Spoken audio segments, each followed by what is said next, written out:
Welcome back. 8:45, according to us, not going to be as nice of a day as yesterday, but it looks pretty great right now in downtown Vancouver. Well, COVID-19 has taken its toll on Canada's economy for months, but now plans for recovery are underway. Earlier this week, businesses and organizations from across Canada launched a task force aimed at getting the economy back on track by focusing on Canada's resource sector.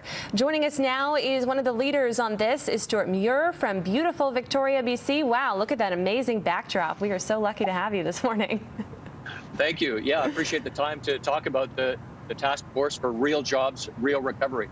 So why should we be focusing on Canada's resource sector to help restore our economy? Yeah, there's a few key points. I mean, really, it's a foundational economic engine of the Canadian economy. It always has been, and we need it in future. One of the things that's quite notable is that many of the best paying jobs, whether in professions, in trades, in small businesses and large businesses, are from natural resources, or they support, whether it's in manufacturing or transportation, all kinds of other areas. And that's long been a feature. So it's a very significant part of the national GDP or economy.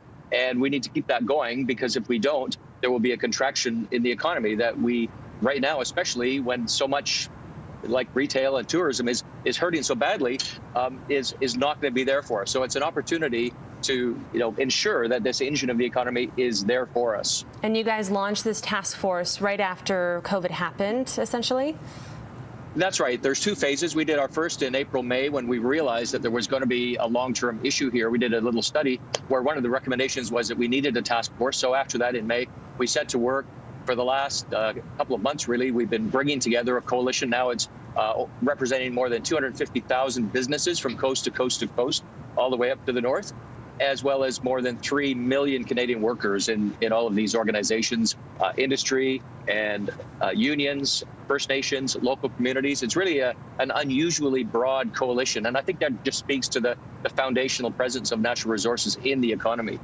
Okay, so you and your team, you plan to present some solutions and ideas to the federal government. Can you give us some examples?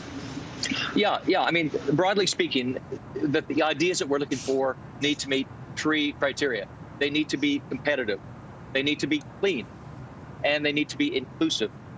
And if we can find ideas that fit into this, I think we will have a really solid set of ideas to bring forward, because these are real. The reason we call it the real jobs, real recovery is because we know that the immediate impact of natural resource activity, and by the way, when I say natural resources, here's what I mean. I mean mining and forestry, oil and gas, transportation, construction needed to bring those things about.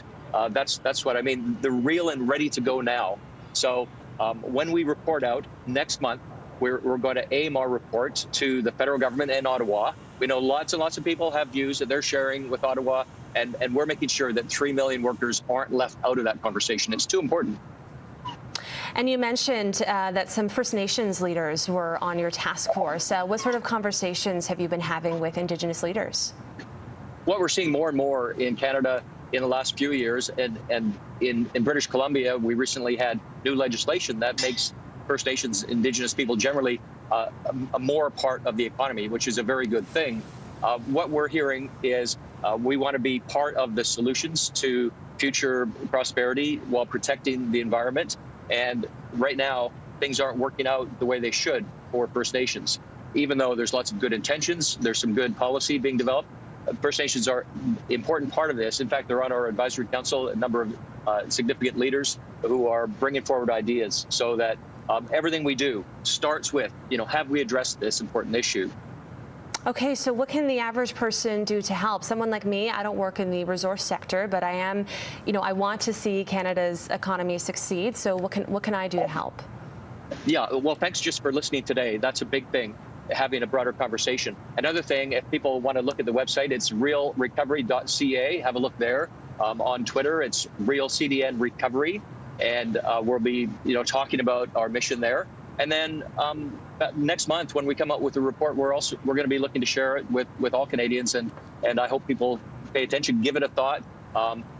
Sometimes family life, everyone's busy. Give this a moment if you can, and think about what we're saying. Okay, so the report comes out next month. We will be watching closely. Stuart, thank you so much for joining us this morning from beautiful Victoria. Thank you. All right, that is Stuart Muir. He works with Resource Works in Victoria, BC. We're going to take a break. We'll have more Breakfast Television just ahead.